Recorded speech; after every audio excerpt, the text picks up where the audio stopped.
Today, in the world of cannabis, President Biden selects a pro-cannabis legalization advocate to head the Department of Health and Human Services.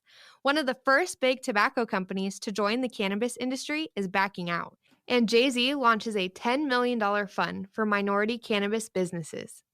It's Monday, January 25th, and this is your TRICHOMES Morning Buzz. Broadcasting live from the TRICHOMES.com studios in Southern California. It's time for your Morning Buzz. We bring you late-breaking news that keeps you up to date with what's happening in the cannabis industry.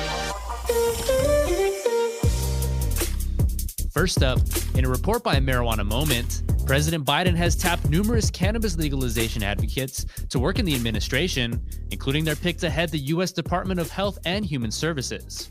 Rachel Levine, Pennsylvania State Health Secretary, received a nomination to lead the HHS. The Biden transition team noted Levine's ties to medical cannabis in a press release.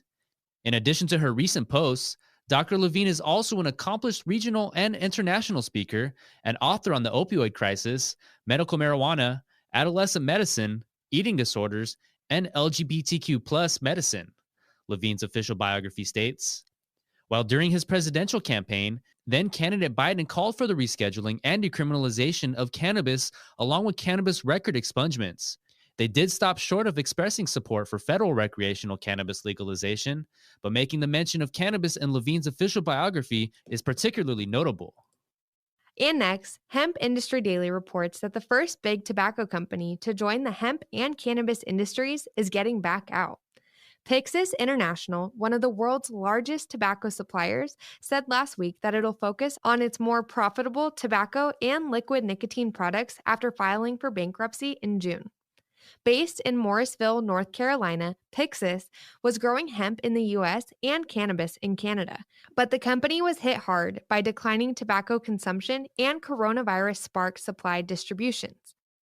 Pyxus's Canadian subsidiaries, Figure Brands, were not part of the initial bankruptcy filing, but have since filed for bankruptcy protection in the country.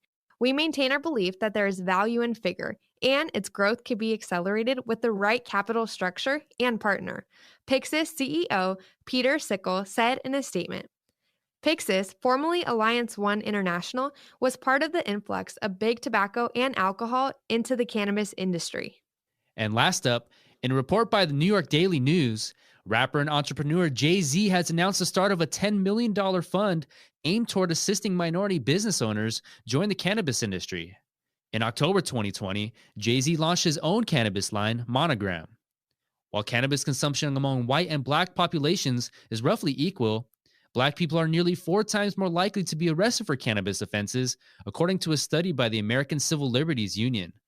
At the time, white people own over 80% of cannabis businesses, according to a 2017 analysis. It's really unbelievable how that can happen, JayZ, whose legal name is Sean Carter, told the Wall Street Journal. We were the ones most negatively affected by the war on drugs, and America has turned around and created a business from it worth billions. According to a press release, the funds will be allocated to minority-owned and black-owned cannabis businesses and contributions to the effort to rectify the wrongs of prohibition.